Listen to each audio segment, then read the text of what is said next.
Hey, this is Evan Marquez, dating coach for smart, strong, successful women, your personal trainer for love. Welcome back to the Love You podcast. Today's episode is called Can You Get a Man to Change?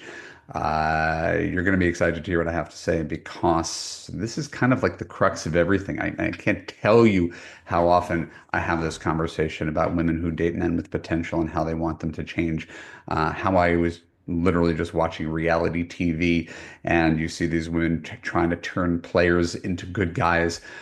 Oh, do I have something to say? If you are a Love You podcast regular listener, please make sure you're subscribed so you don't miss a single episode. We're putting out two a week these days.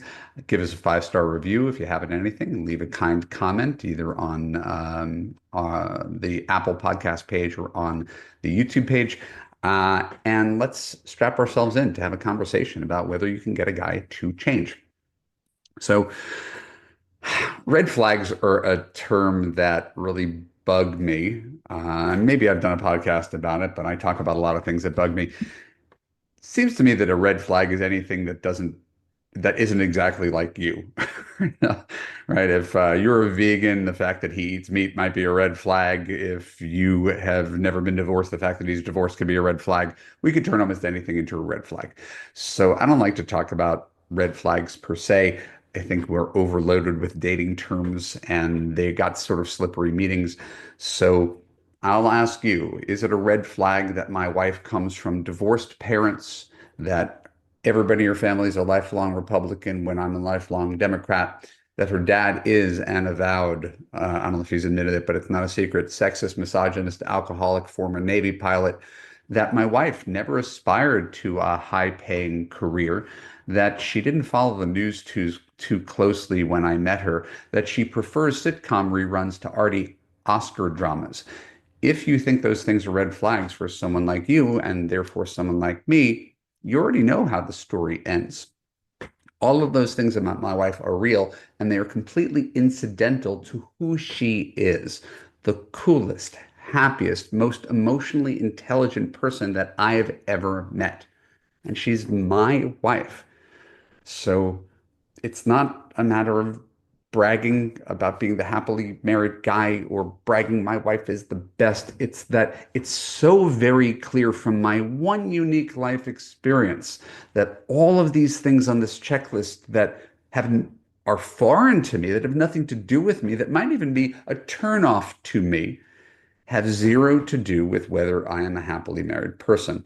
So if all of those things that I mentioned, which one might think are red flags, aren't red flags, what are red flags? And that's what I get as a dating coach. I mean, I'm on the phone all day with potential clients, actual clients, group coaching calls, private coaching calls. If you get sick of listening to me on this podcast, boy, I get sick of listening to myself sometimes because I'm having some version of the same conversation every day. But it's such an important conversation that I can't stop having it. So I want to acknowledge nobody wants to get hurt. Right? My clients are women. You don't want to get hurt. You don't want to waste your time. You don't want to invest in a dead end relationship. You don't want to ignore big signs early on, right?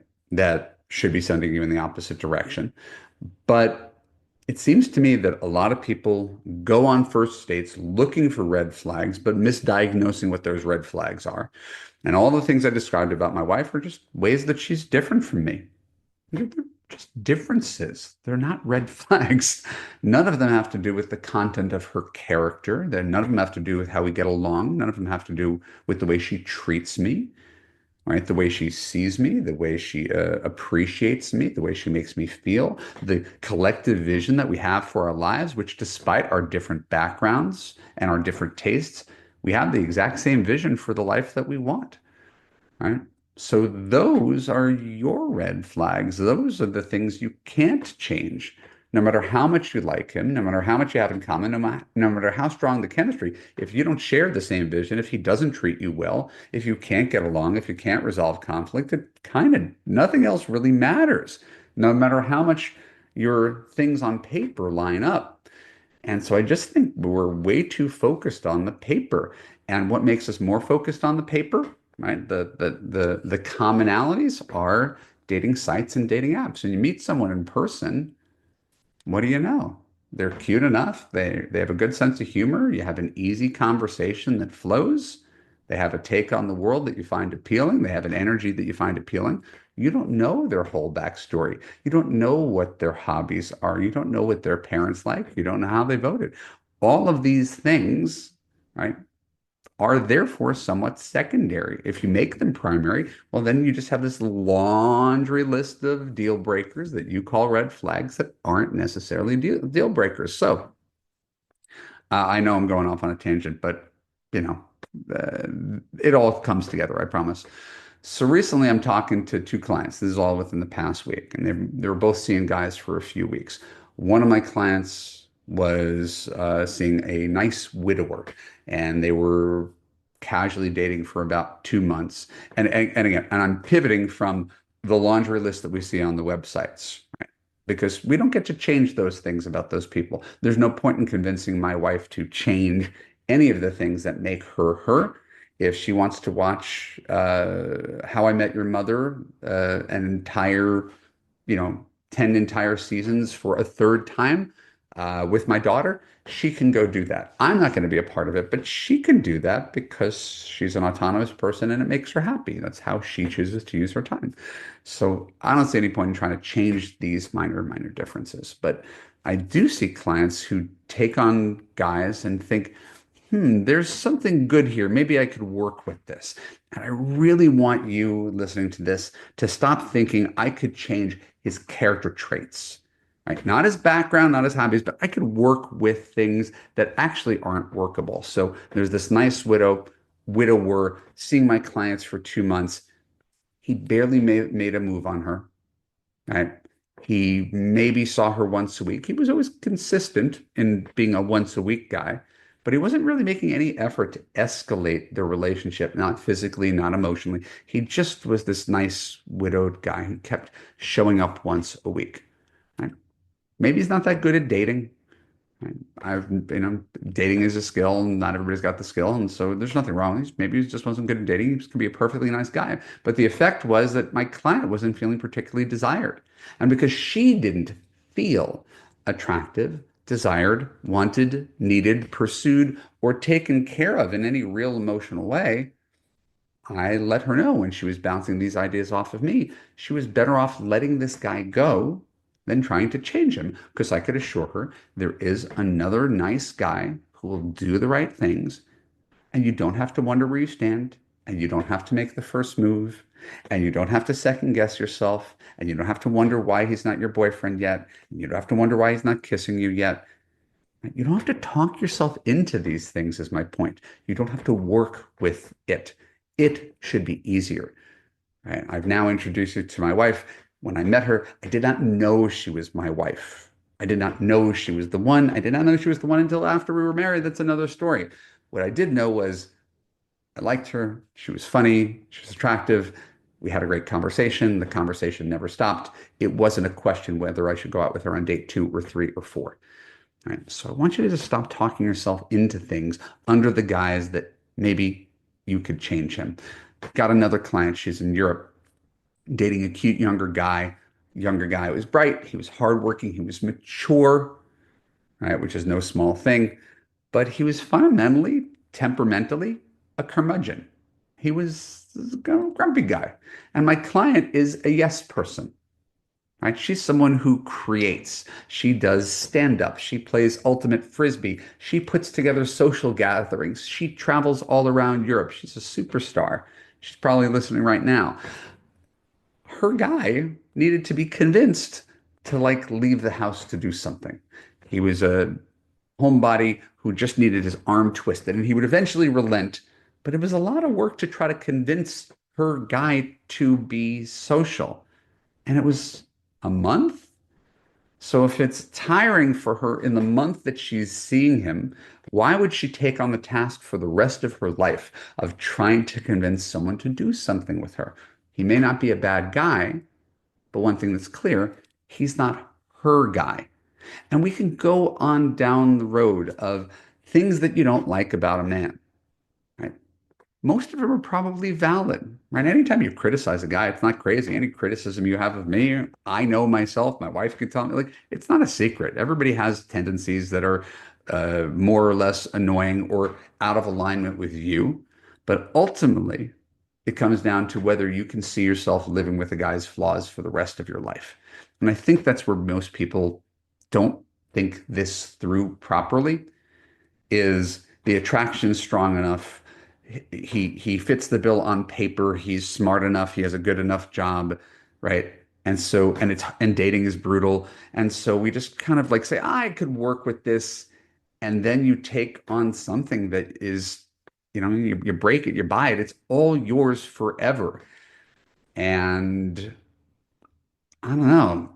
Most people discover that the thing that they didn't like about that guy in the first month, oh, he's curmudgeonly, now is like a huge weight around your ankles when you are couples going out with other couples and the guy doesn't want to go anywhere, right? Or the fact that your guy is really, really passive. We talked about this in a recent episode. A guy's really passive, and suddenly you are the wife and the husband and the mother and the father, and you're doing everything, and he's just kind of the guy who doesn't have any ambition, works 9 to 5, turns on the TV, waits for you to cook for him, doesn't pay the electric bill, passive, lazy guy. And you've taken that on all when you saw this in the first few weeks of dating because he was really passive in his approach to dating. And so no one is flawless. I've had a lot of clients when I get into their backstory and I ask them questions. And so, why did you choose this guy? Why did you stay so long? When did you know there was a problem? Most people knew right away and they just swept it under the rug. They ignored their feelings. They really couldn't calculate that this would prove to be a huge problem 10, 20, 30 years down the road. And so I share with you openly here because that's the only way we can learn is by being open and honest. My greatest flaws, at least as far as I could see them, are that I'm critical and I'm neurotic and I'm impatient. That's it. Not the only things, but those are the main things. I'm very, very grateful that my wife sees my good qualities as greater than that, and that she could put up with the fact that I'm critical and neurotic and impatient. So I'm not always a picnic, but evidently she deems that I'm worth it. And because I never doubt her love for me and her dedication for me, it allows me to show up in even a better way for her. My wife's greatest flaws, as I've outlined here before, she's OCD. She's kind of a hoarder. She's not the greatest time manager, right? It's not, has nothing to do with what we talked about at the top of the call. It's not about her background. Her background is different than mine, but it has virtually zero bearing on who she is as a person, right? So why judge her for her background? Why judge her for her tastes?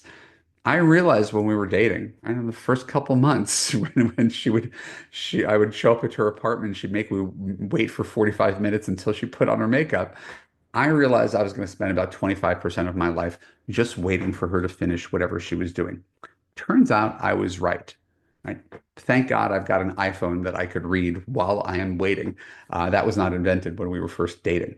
So there is a saying that we have in Love You. Love You is my signature course that takes women from a lack of confidence and a lack of belief in love and a lack of belief in themselves and good men to committed relationships. That's what Love You is for. So there's a saying that we have in Love You.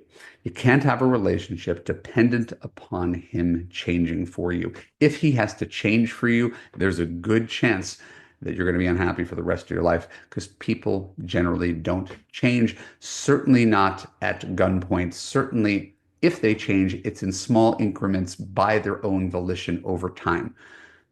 I've become a better listener over time. I've become more of a yes, dear guy over time. That's the result of being a coach and learning from my clients how to show up as a better husband. My default is not to be that way. But that's something that I took on over time to shave off some of my masculine energy and be more fundamentally agreeable to be a better husband. That is 20 years of my own work. You're expecting your guy who's never read a self-help book to suddenly turn into the sweet, sensitive, emotionally available, sensitive, commitment-oriented guy that could be your best friend, like your best girlfriend. I don't think most guys have the capacity for that kind of change, and I wouldn't want them to. So we really don't want to spend too much time banking on potential. Guy's needs are to be accepted, number one, two, and three, to just be accepted for who he is. And a lot of guys are not even worth accepting.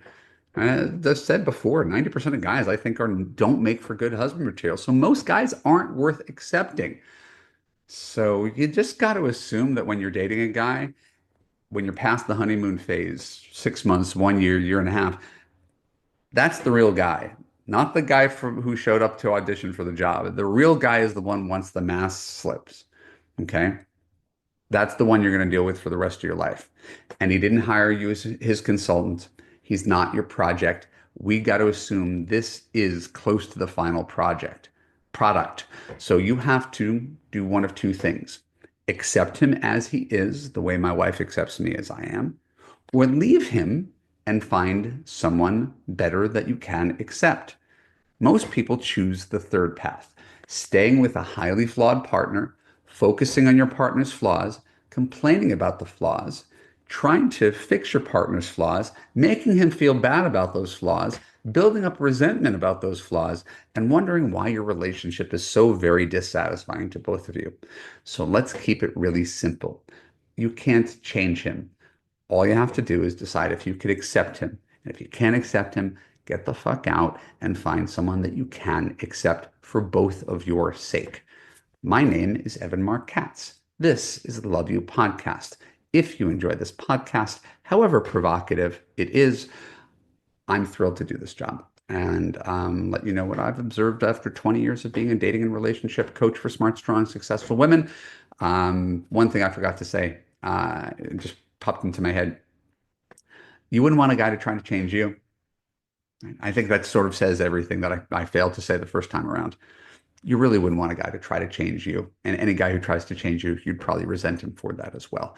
So if that's not enough reason to say maybe you shouldn't try to change your guys, you probably shouldn't bank on potential. Hopefully that makes the case better than anything I said in the first 15 minutes here today. Go to evanmarkcatz.com/now, book a time with me to explore your coaching options, group coaching, private coaching. My job is to be there for you, to be the boyfriend before your real boyfriend, to show you what it feels like to be loved unconditionally, to be safe, heard, and understood, and to have someone who's really in your corner, who's telling you the truth, who's guiding you, who's making sure that you don't make mistakes, and who's not blowing smoke up your ass about I don't know, some of the stuff that other dating coaches do, about, I don't know, manifesting your man with your vision board, or telling you that men and women are exactly alike and that if you just try hard, you can make him change and you can get your shitty ex back and he's going to be a better man the second time around due to these three sexy text messages that you could send him. Oh God, please spare me from this this insanity. I only like working with women who are reality-based clients, and if you're a reality-based client and you find this kind of stuff appealing, I would be honored to talk to you and hold your hand through this process. evanmarkcatz.com/now. Thank you for listening. I love you. I appreciate you, and I look forward to seeing you on the next Love You podcast. Bye bye.